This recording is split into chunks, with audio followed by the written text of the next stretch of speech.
ओळखलत मला? होय, मी सावित्री ज्योतिबा फुलेवरती. एरवी मी बोललेही नसते, पण तुम्ही माझ्या विचारांचे घोटून घोटून केले. तुम्ही तर चक्क मला देवी बनवून फोटोमध्ये फ्रेम केले. जमेल तेव्हा जमेल तसे तुम्ही माझे कौतुकही करता, पण दुःख याचेच की तुम्ही मला गृहीत धरता. याचाच राग मी तुमच्या समोर खोलते. होय, मी सावित्री ज्योतिबा फुले बोलते. कुरदीचा दांडा गोताच काढावा, कुरदीचा दांडा गोताच काढावा. सगळ्या गोष्टी डोक्यावरून गेल्या. जगदा वारसा सांगतात, जगदा वारसा सांगतात.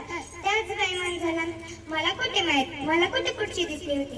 एका वेगळ्या जगासाठी मी शिव्यास श्राप दगडाबरोबर शेणही असले होते. तुमच्याच शब्दात सांगायचे तर रात्रंदिवस घासले होते. आज मी कसले गाव झेलते?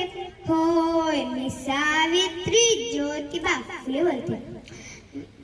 आम्ही तुमच्यासाठी शाळा काढली. ही काय खरेच भाषा नाही. आता बादरसारखा हा बेन बाजा करता नाही. मी विसरून गेले होते की तुम्ही कोणकोणत्या वेळी पचवलाय. हल्ली मात्र तुम्ही आमच्या आत्मसन्मानाला दिवसले आहे. म्हणूनच तुमच्या संतापा पुढे फार बोलते.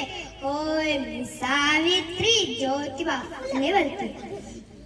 माझी खरी तेज दिसतेपुढे झुकत नाही. माझी खरी तेज दिसतेपुढे झुकत नाही. कोणत्याही बाबा बकड्या माता टेकत नाही. कोणत्याही बाबा बकड्या आंधळपणे माता टेकत नाही.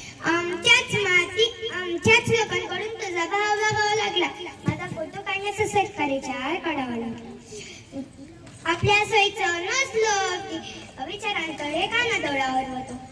सावित्री शिवाय ज्योतिबा, ज्योतिबा शिवाय सावित्री. एकटे दुखते कधी नेता येणार नाही. विचारांची गोष्टी सुना मला कळे. म्हणूनच लेकिन मी तुम्हाला बोलते. होय, मी सावित्री ज्योतिबा फुले बोलते. आज तुम्हाला काहीही सोचायचं नाही. आज तुम्हाला काहीही सोचायचं नाही. शाखा नाही काढीत आहे, तुम्ही काढीत बसायचं नाही. शाखा नाही काढीत आहे, तुम्ही काढीत बसायचं नाही. तुम्ही फक्त पुरोगामीचा वसावा घ्यायला पाहिजे. एखाद दुसरे विश्वांत शोधून त्याला आधार द्यायला पाहिजे.